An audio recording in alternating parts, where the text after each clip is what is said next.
তো হ্যালো বন্ধুরা, এটা আমার চ্যানেলের ফার্স্ট ব্লগ। আর আমি যেহেতু হোমওয়ার্ক নিয়ে ভিডিও করি, তো বাড়ির মধ্যে থেকে যে রকমের ওয়ার্কআউটগুলো আমি করি সেগুলো আমি ইউটিউব চ্যানেলের মধ্যে তুলে ধরবো। তো আজকের আমার একটা স্টেপ নিয়ে দেখাবো যে ইউটিউব চ্যানেলে। তো আমি দেখাবো যে যে পুশ আপ বা ডন যেটাকে বলে।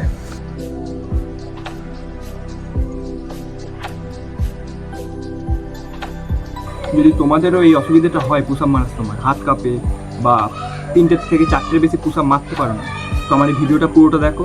তোমাদের সহজেই ভালো রকমভাবে 50টা 40টা পুশ আপ মারতে হবে। তোমরা ভাবছো জিমে যাবো বা কিছু, ওসব বাদ দাও, ফালতু পয়সা খরচ করে লাভ নেই। বাড়ির মধ্যে থেকেও ভালো বডি তৈরি করা যায়।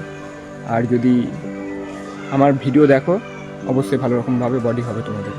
আর যারা নতুন আছো আমার চ্যানেলটাকে একটু সাবস্ক্রাইব করে দিও, কারণ তোমাদের সাপোর্ট ছাড়া আমি বেশি দূরে এগোতে পারবো না। তো দেখাচ্ছি কীভাবে পুশ আপ মারা হয় বা সঠিক প্রসেসে পুশ আপ মারা। তো স্টেপ 1, যারা একদম বিগিনার আছে তাদের জন্য, যারা পুশ আপ মারতে একদমই পারে না, তারা এইভাবে করতে হবে। 15টা করে 3 সেট মারতে হবে এটা।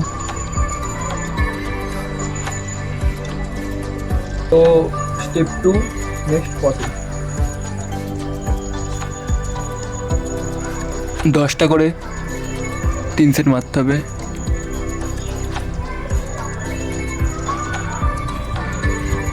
স্টেপ 3, যত স্টেপ যাবে তত আস্তে আস্তে ওয়ার্কআউটটা হার্ড হবে।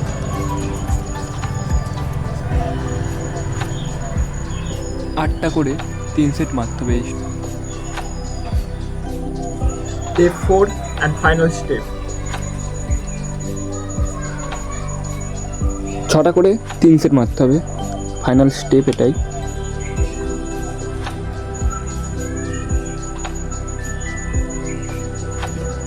বন্ধুরা, এই স্টেপগুলো 1 সপ্তাহ থেকে 2 সপ্তাহ করলে তোমরাও 40টা থেকে 50টা একটানা পুশ আপ মারতে পারবে। আমি আরও নতুন নতুন এরকম ভিডিও নিয়ে আসবো, আরও নতুন নতুন জিনিস তোমাদের শেখাবো। তো অবশ্যই চ্যানেলটাকে সাবস্ক্রাইব করে রাখো আর ভিডিওটাকে অবশ্যই শেয়ার করে রাখো। আজকের ভিডিওটা এত পর্যন্তই, দেখা হচ্ছে পরের ভিডিওতে। বাই।